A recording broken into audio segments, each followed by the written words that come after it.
you're a high school baseball player or parent, you're probably considered this once or twice. Would you rather win baseball games or would you rather develop your players? And this is kind of a conversation also that coaches can partake in down below in the comments. But this is something that I love to talk about because even at the professional level, when I played 7 years of pro baseball between the St. Louis Cardinals and San Diego Padres, and yes, even at the college level at NC State, winning is pretty important. I would say that winning baseball games and knowing the key fundamentals to win baseball games will help you be a better baseball player, right? Now, if we never focus on the development side of things, how are we going to help develop into good players that can help us win baseball games? So that's kind of the teeter-totter that a lot of people don't realize, but ultimately when it comes down to it, you have to understand how to develop and win baseball games at the same time. So what do I mean by that? Well, a lot of times, and this is something that I learned from Elliot Avent, my NC State manager,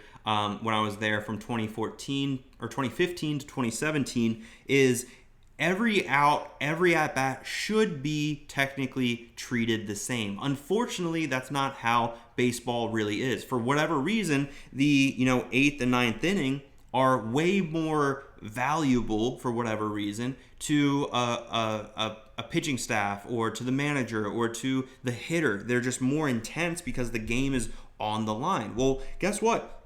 Innings 1, 2, and 3 should feel that same exact way because those outs are treated equally, right? Think about it. Those outs are treated equally. If you roll over in your first at-bat, technically, it doesn't matter if that was your first at-bat or in the 9th inning, first at-bat in the first inning or in your 9th inning, either way, you made an out, right? So we always want to keep these things in mind. All outs should be treated equally. Now, in professional baseball, even at the minor league level, they're going to tell you so many times, and you've probably heard it before, that we care about developing players, not winning ball games. Yes, that is true at the minor league stage. Now, at the college stage, I'll kind of go by step. In middle school, I think it's so much more important to develop young baseball players. The trophies, all that fun stuff, yes, it can ignite passion without a doubt. Now, high school baseball, I think if you're at a talented, nationally ranked program like I was, I always like to talk about things that I actually experienced. And yes, we were nationally ranked. I think 2 of the 3 years that I was at Sarasota High School. So winning was way more important during those games. Well, outside of those games, what did we focus on for 8 months out of the year? We were focusing on developing into great baseball players that could play at that next level. Now, let's talk about college baseball. The only thing that matters in college is winning, and that's why I loved my time at NC State so much. Everyone was pulling in the same direction. We were all pulling on the same rope, and that was what made that team atmosphere so much fun.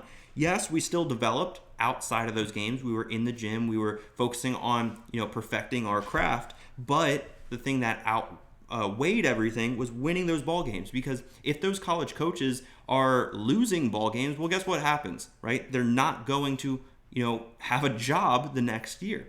So that's at that college level. Now, at the minor league level, yes, development will override winning ball games because no one cares who the AAA championship winner is. There isn't even a AA national championship. There's not a high A or low A or rookie ball championship. Those things don't really matter.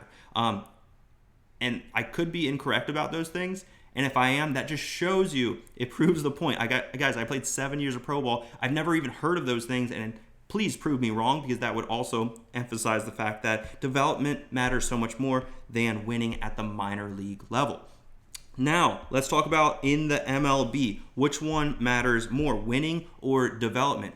Obviously, winning. Guys, if you are on a winning team, if you ask the Los Angeles Dodgers what matters more, developing your skills or winning ball games, I think every single person in that clubhouse is going to say winning ball games because obviously they're getting paid to win ball games. There's nothing else that really matters. It doesn't matter if they take their velocity from 92 to 98 because what matters more? Winning those ball games. So hopefully that helps you understand what's going on in the conversation between winning ball games and developing. There's not a blanket answer that I want to give you guys. There's also not a vanilla answer of saying developing will always matter more, because I just proved to you guys at every level there's going to be a different answer, and hopefully we can understand that developing matters more in certain situations than winning. But more times than not, if we understand how to win baseball games, we can develop that winning culture to help us win ball games. And ultimately, if you have that culture, if you have those skills, you're going to have a successful team, you're going to have a band of brothers, and of course that's going to make your experience that much more fun, whatever team that you're playing on, if you're winning ball games. Another bonus little tip, because you guys stuck around until the end, guys, one thing that I've always experienced is when I'm on a winning team, especially in pro ball, if you are on a winning team, what typically happens? You're scoring more points than the other team. Of course, they're not points, they're runs, guys, but either way, when you're scoring more runs than the other team, right, what happens? You get more RBIs, you get more runs scored. Typically, you have more hits than the other team. So it's a byproduct, right? Your stats, if you're a stat hunter, right, like basically meaning like you care about your stats so much, well, guess what? Your stats will increase if you are on a winning team. So every single player should want to be on a winning team, because I've been on very, very bad teams in the minor league system. When you're on a bad team, guess what happens to your stats? They go down. Not everyone's hitting 300. If you're on a minor league team that's that's just an absolute powerhouse, you might have 5 guys hitting over 300, right? But if you're on a losing team, the stat leader in batting average might be like 270. So it shows based off of how much winning and your stats, there is this bond between those two. And as a former pro baseball player for 7 years, guys, I would much rather be part of a winning team than a team that focuses too much on development. So hopefully that answers your questions. If it doesn't, and if you want to keep sounding off in the comments, feel free to do that. But then also, if you guys are interested in working one-on-one with me inside my remote training program, go ahead and click the first link down below in the description to learn more.